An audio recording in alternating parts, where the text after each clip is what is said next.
हाँ, मेरा नाम उषा है, मैं कॉटन ग्रीन से आई हूँ। मुझे इस्लाम बहुत अच्छा लगता है, मैं दिल से कबूल करना चाहूँगी। मेरा सवाल आपसे ये है कि नॉन मुस्लिम के हर एक मज़हब में बचपन से ही बच्चों को माँ-बाप से सिखाते हैं, बताते हैं कि हमारे भगवान है, ईश्वर है, हमें उनकी पूजा करनी चाहिए। हम उस माहौल में रहते हैं, जीते हैं, सच क्या है वो पता नहीं चलता कि अल्लाह एक है, अल्लाह के जैसा कोई नहीं, तो उनमें ईमान कैसे आएगा? बहन का सवाल है कि अक्सर हमारे घर में हमारे वालिदैन कह रहे हिंदू मज़हब में सिखाते हैं कि भगवान है और उसकी पूजा करना चाहिए, मूर्ति पूजा करना चाहिए। तो हमें कैसे पता चलेगा कि अल्लाह एक है? हमें कैसा पता चलेगा कि सिर्फ़ एक ही अल्लाह की इबादत करना? ये आपका सवाल है बहन, सही?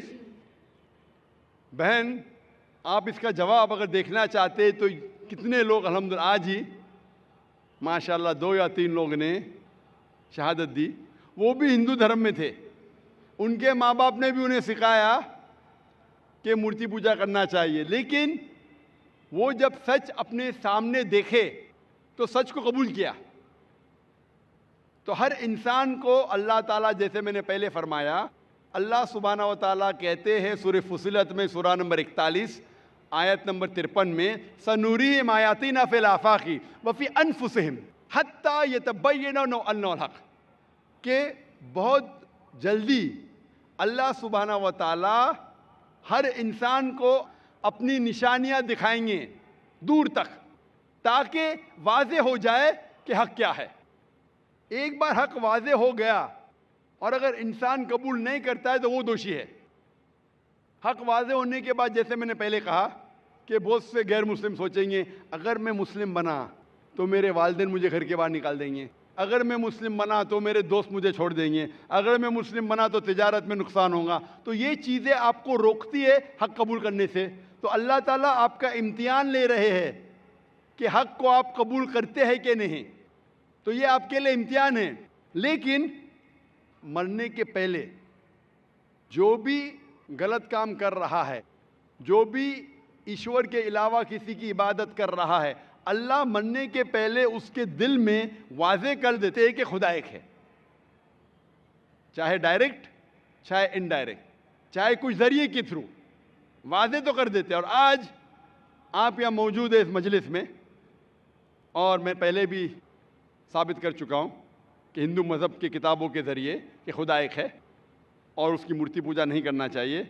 अभी आपके पास कोई बहाना नहीं ये कहने का कि मैं हिंदू ख़ानदान में पैदा हुई इसीलिए मुझे पता नहीं कि खुदा एक है। आज के पहले अगर आपने मेरी तकरीर नहीं सुनी होती और यहाँ मौजूद नहीं थी तो हो सकता है आपके पास फिर भी बहाना होता कहने का कि मुझे पता नहीं हक क्या है। आज तो बहाना नहीं है। तो मैं आपसे पूछना चाहता हूँ, आप मानते हैं कि खुदा एक है? जी, मानती हूँ। आप मानते हैं कि बुत परस्ती मूर्ति पूजा गलत है? जी। आप मानते हैं कि मोहम्मद सल्लल्लाहु अलैहि वसल्लम उसके पैगंबर है?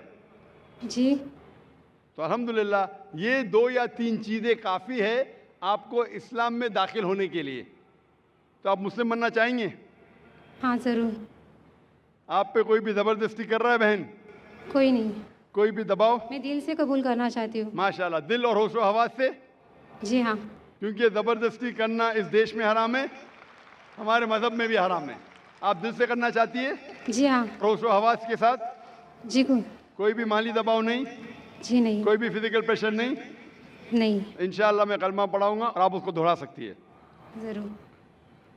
अशहदु अशहदु अल्लाह अल्लाह इलाहा इलाहा इल्लल्लाह इल्लल्लाह व अशहदु व अशहदु अन्ना अन्न मुहम्मदन मोहम्मदन अब्दुहु अब्दुहु व रसूलुहु। व रसूलुहु। मैं शहादत देती हूँ मैं ये शहादत देती हूँ कि अल्लाह के अलावा कोई माबूद नहीं कोई मामूद नहीं और और मोहम्मद सल्लल्लाहु अलैहि वसल्लम अलैहि वसल्लम उसके पैगंबर और बंदे हैं। माशाअल्लाह आप मुस्लिम हो चुकी है और अल्हम्दुलिल्लाह मैं इंशाअल्लाह चाहूँगा कि आप कुरान मजीद का तर्जुमा लें ख़वातीन के शोबे से और उसको पढ़िए, इंशाअल्लाह आपको और हिदायत मिलेंगी। और मैं अल्लाह सुब्हानहू से दुआ करता हूँ कि आपके इस जद्दोजहद को कबूल फरमाए और आपको इस दुनिया और आखिरत में सफलता दे और आपको जन्नत में डाले इंशाअल्लाह। Hope that's